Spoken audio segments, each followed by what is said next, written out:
gives us a lot of confidence about just where the government's taken the economy and also the support that the economy is going to need over the coming months and years. The measures you announced with respect to insolvency changes are going to be pretty key for a lot of small businesses in coming months, particularly as they face the ending of payment deferrals. And in some cases, we have businesses that are facing deferrals with respect to payroll tax.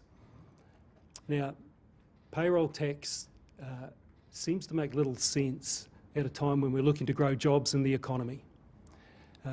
So I just want to ask, with respect to the Council of Federal Financial Relations, which you chair, when is the Council of Federal Financial Relations going to look at how we can reduce the burden of payroll taxes for the many businesses around Australia that currently are facing problems with employing more people?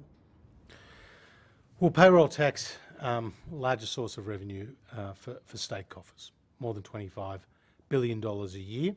And if you look at my state of Victoria, more than a quarter of their revenue is coming from payroll tax, and in the Northern Territory it's nearly half. Different states have payroll tax at different levels. So again, in Victoria it cuts in at around $650,000, whereas in New South Wales it cuts in at a higher rate, around $900,000, and I think it's going up to around $1 million in terms of the payroll. Now, some states have waived payroll tax obligations in the near term. Some have deferred those obligations. We obviously would prefer if states waived as opposed to deferred that impost on business. But you would be familiar with what the Governor of the Reserve Bank said recently about the need for the states and the capacity of the states to provide more economic support in this crisis. And he nominated around $40 billion, around 2% of GDP, over the next couple of years from the states. So I think there's a real opportunity here on payroll tax for the states to lock in some permanent reforms which reduces the cost of doing business, because the payroll tax, for example, in Victoria could equate to about $3,000 per worker. It's certainly going to be a drag on employment into the future. So there's an opportunity not just to provide relief in the short term, but some structural reform at the state level to get more people back.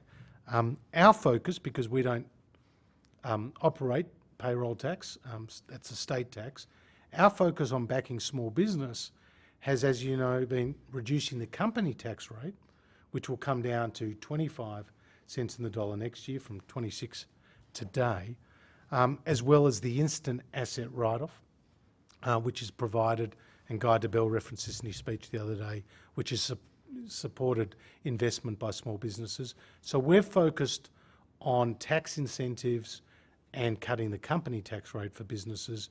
It would be welcome if the states did some more of the heavy lifting on the payroll tax. Treasurer, you talk about the phase one of this recovery, of the fiscal strategy, and it seems like in this phase there's still a lot of government support for the economy. How long do you think this is going to last for then? How long before we can move on to phase two of the strategy? Well, I nominated the unemployment rate being substantially below 6% as being a turning point to move from phase 1 to 2. And obviously we'll print the numbers in the budget as to where the trajectory is on unemployment, and I welcome the fact that it came down to 6.8% over the course of the last month, but you would have heard me say in the speech that we expect unemployment rate to rise before the end of the year. Not as high as what Treasury was first forecasting at 10%, but to increase nevertheless.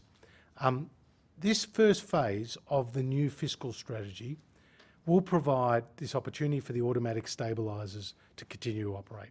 And that's really important, because if we lifted taxes to chase the lost revenue as a result of these automatic stabilisers at work, we would be hurting the recovery.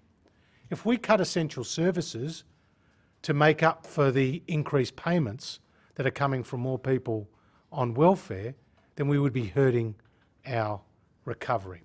So our focus is allowing those automatic stabilisers to work, maintaining that targeted support, the temporary support, where appropriate to do so, and some of it may be industry specific, for example, what we've done with HomeBuilder in the housing sector.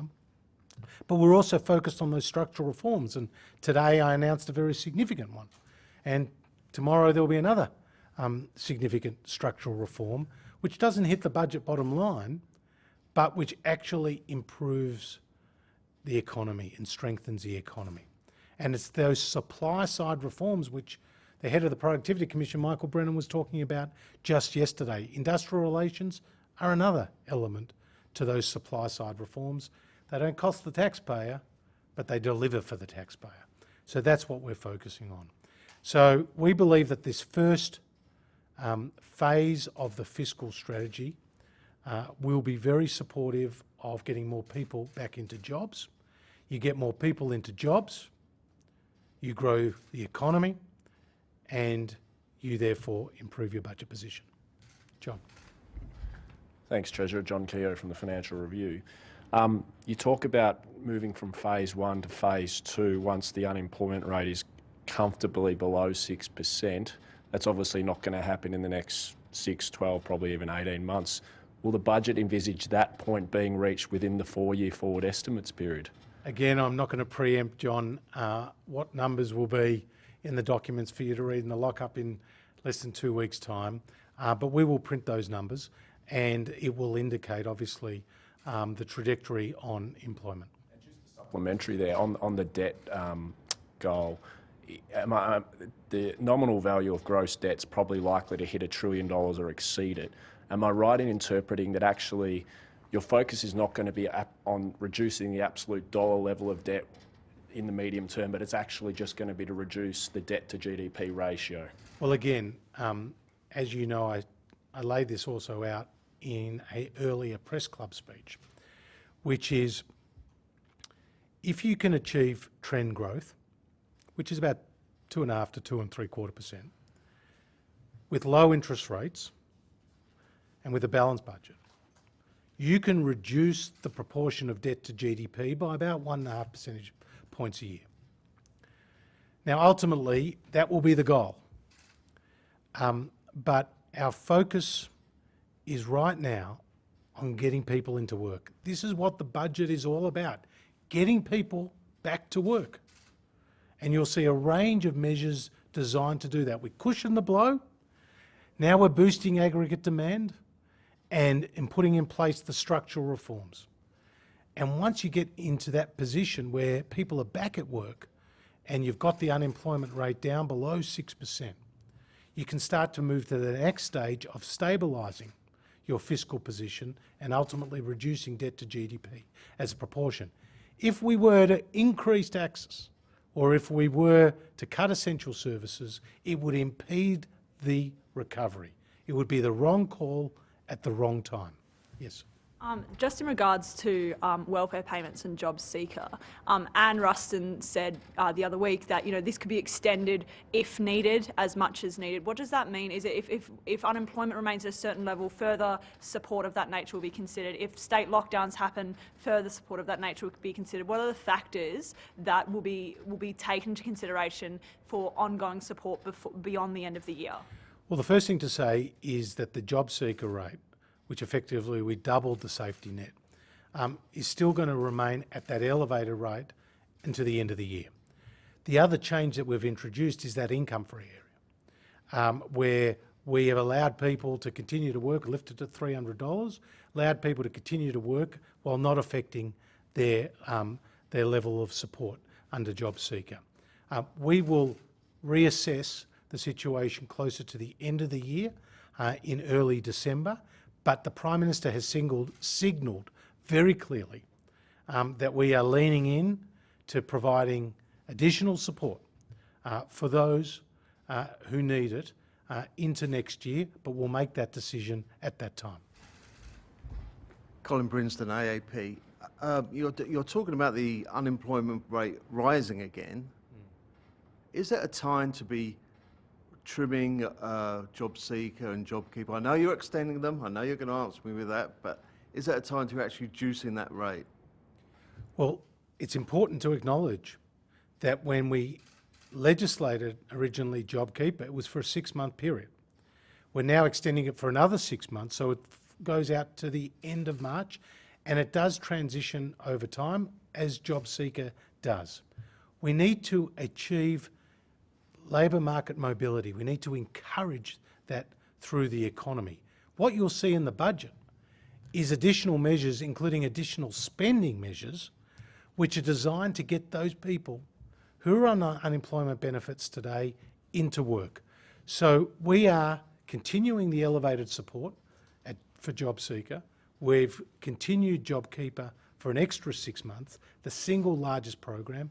And in a state like Victoria, which has obviously been hit hardest with the stage 4 restrictions, some 60% of the people who are on JobKeeper nationally will be from that one state alone. So we'll continue to provide additional support to keep that focus on job creation across the economy. Yes, do you have a question? Do you have a question? Just to follow up on my last one, Treasurer. We've seen government and business truly collaborating to solve problems through the COVID crisis. And look, we really hope that that model continues. As we come out of COVID and to support a business-led recovery, we've got to get the regulations so that they don't become a burden and friction in the system to prevent us getting the outcomes we want. So, relating to my previous question, with respect to the Council of Federal Financial Relations, because I know this is on their agenda in terms of deregulation, how do we create an environment where we can have this collaborative engagement between business and government that will support a business-led recovery? Well, the National Cabinet and the Council on Federal Financial Relations, which will be meeting this Friday, and it's the meeting of state, territory and my treasurers and myself, and I chair that meeting, will again be prosecuting the case on deregulation. One of the important agreements that we've reached in recent weeks is around occupational licensing. I mean, currently there's about 800 different sets of licences for manual trades alone. And we are looking to harmonise occupational licensing across the country, which will be a very significant economic achievement, and it will help build labour market mobility between states. We have also been focusing through the National Cabinet process and as a government on cutting green tape and looking for faster approval processes, and we're working bilaterally, for example, with Western Australia on processes to do that. In terms of deregulation, we've made other changes to help to make it easier to start a business, other changes to help food exporters through cutting their burden. Today's insolvency changes are again going to be a constructive, productive supply-side reform, and we're looking for other opportunities to cut red tape. So one of the areas actually, which is again in the state remit, which we've been discussing extensively among treasurers, is around zoning and planning laws. Something that the Productivity Commission has indicated in the Shifting the Dial report. Victoria has actually been a model in how they've reduced the number of commercial zones. Other states could learn from that experience, and we've had the Productivity Commission brief the treasurers on those very points. John. Treasurer, given the 3 Ps are going to be sustainably lower, productivity, participation and productivity, population, what role do you envisage for a highly skilled immigration program to negate some of that? Like, we've already got a reasonably skilled migration program, but going even further and targeting the best people from around the world to try and lift some of those 3 Ps. Well, as you know, we've announced new initiatives to identify talent offshore and to bring it to Australia. So skilled migration will continue to be very much to Australia's advantage. And given some of the challenges globally in dealing with COVID-19 and Australia's strong relative performance on both the health and the economic front, I think we will be a welcome destination for many people overseas to come here to live, to work, to start a family. And we are very much focused on identifying those people and those opportunities because that is in Australia's interest. Immigration, I'm looking at Zed, I'm looking at myself, and probably nearly everyone here. Either first, second generation migrants, you're certainly migrants at some point in time. But this country has been a welcome home for people right around the country, whether they are coming through the humanitarian stream, the family reunion stream, or as skilled workers on skilled visas. There are great opportunities here in Australia, and we are focused as a government on lifting those opportunities and creating those opportunities for people right around the world. Yes. Just a follow-up on the skilled migration question. There are calls from the Migration Council of Australia to focus in on how we can make it better for those who are already here, not just attracting new talent, but there are concerns that when people are here, it can be difficult to match up skills with jobs that they're qualified for. Is this being looked at? Is this going to be part of sort of future plans and considerations? We have initiatives across the labour market which are better, which are seeking to better link up employer and employee alike, whether they are a skilled migrant or whether they are a long-term Australian citizen. And that is one of the issues that we're driving through the Skills Commission. And Adam Boynton and the like is trying to identify those areas of need and to be able to link up those employers and employees and have those training courses reflect those areas where there is going to be need in the economy. Last question. The PM's talked about how this budget's going to have a full suite of measures about boosting aggregate demand, but then you've also talked about boosting productivity and the potential growth in the economy. So is this budget also going to be mainly aggregate demand focused?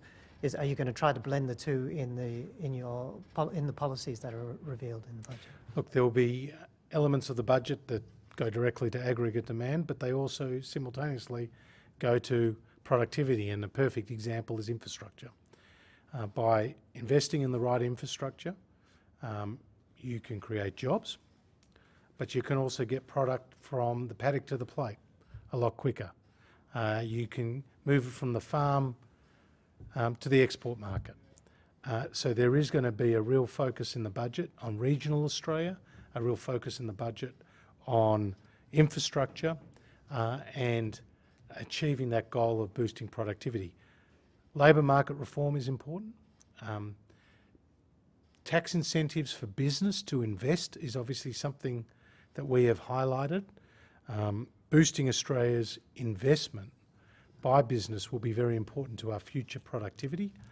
So we are absolutely working those options through in the context of the budget. And of course, the red tape reductions are all designed to boost productivity. So there will be a suite of measures designed to strengthen the economy, to get more people in work, and by getting more people in work, we can improve our budget position. Thank you very much.